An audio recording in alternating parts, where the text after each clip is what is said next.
Hi there. Sometimes you have to reevaluate, how you started in order to really see where you've ended up. I'm referring, of course, to photography. And at various stages in my life, I played many different roles as a photographer. It all began with just a fascination with pictures. I loved going through the rather scant few pictures that were available in my home of my family. Because, of course, typically, like so many people at that time, a camera was, a little bit of a luxury. And so pictures were taken very, very carefully, very, very few. Maybe one at a birthday party, maybe one at Christmas, and so on. So that got me interested.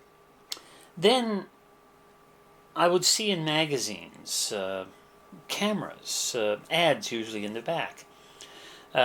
Usually they were rangefinder cameras, things like Leicas and so on. And I really was fascinated by them. It was a gear fetish at that time.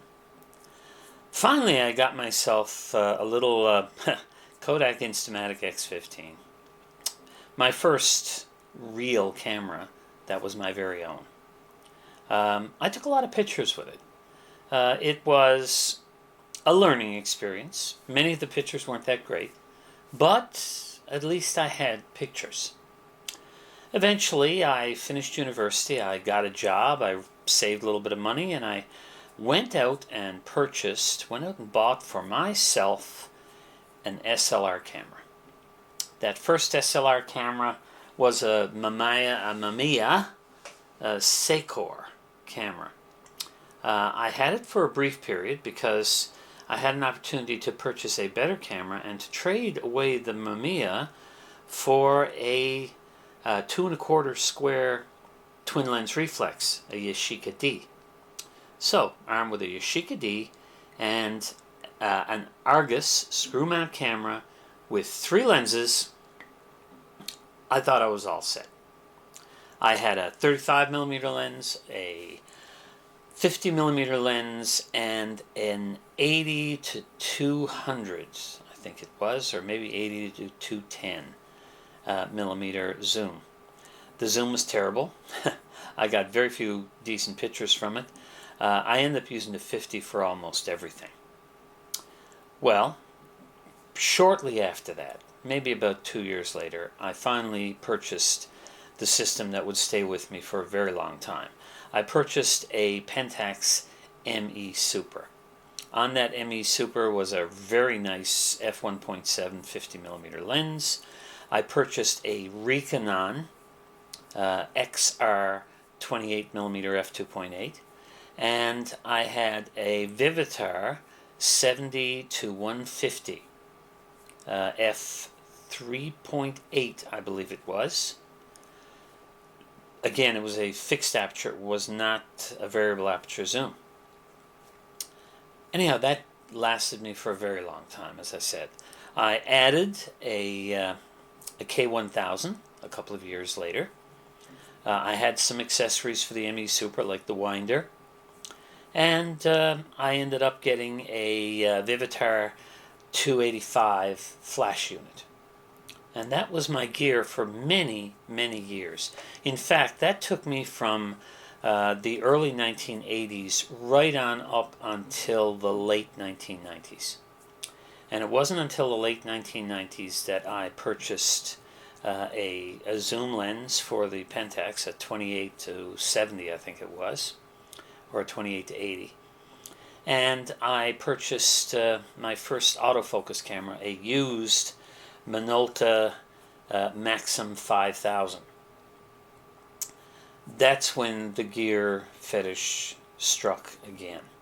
And over the course of the next couple of years, I purchased huge numbers of cameras and lenses from eBay, usually selling them on at, not much of a loss.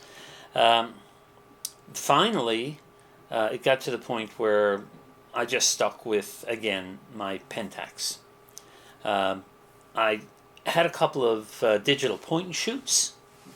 I went through, I think, 3 of those.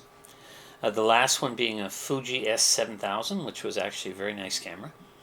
And my wife got for me for Christmas of 2005 a Pentax DL digital SLR and a nice backpack to carry it in. Well, then I got carried away with Pentax gear over the next few years. Now, what about my photography? So far I'm just talking about gear. Well, my photography started off very badly. Most of my early stuff when I got a decent camera was, I guess you could call them test shots. It was me trying to find something artsy to shoot and usually doing a very poor job of it.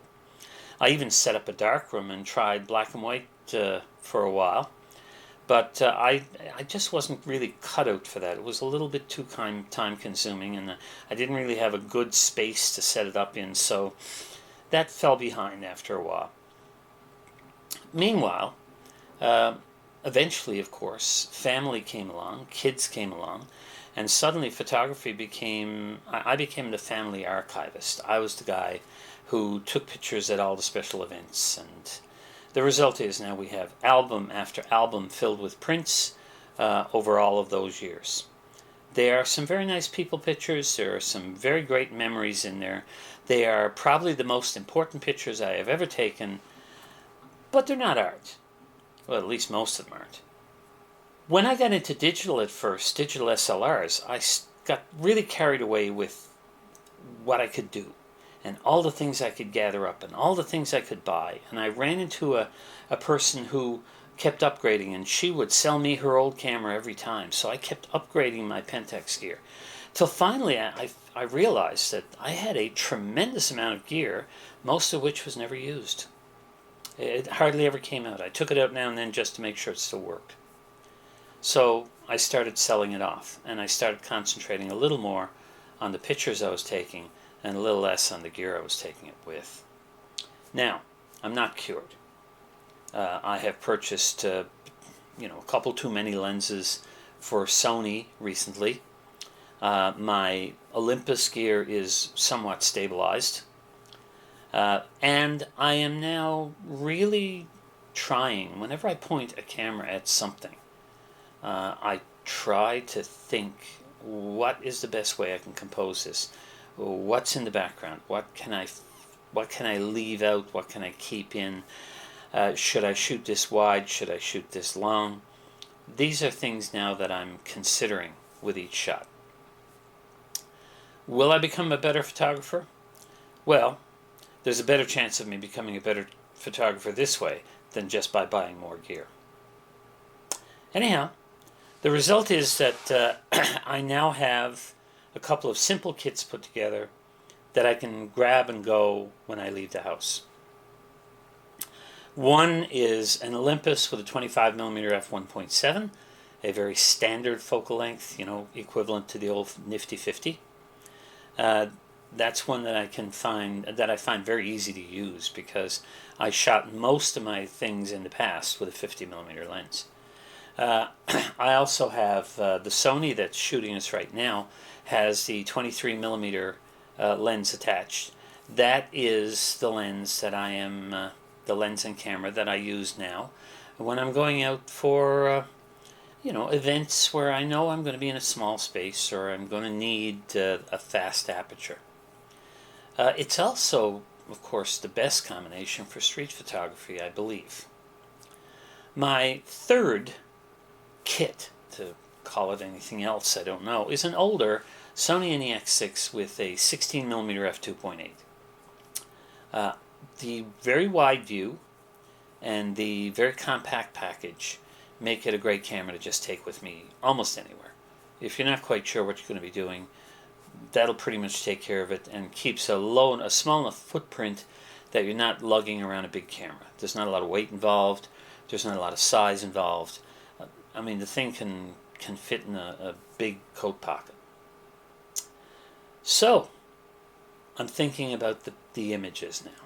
It's the image that's important to me again now, and not the gear itself.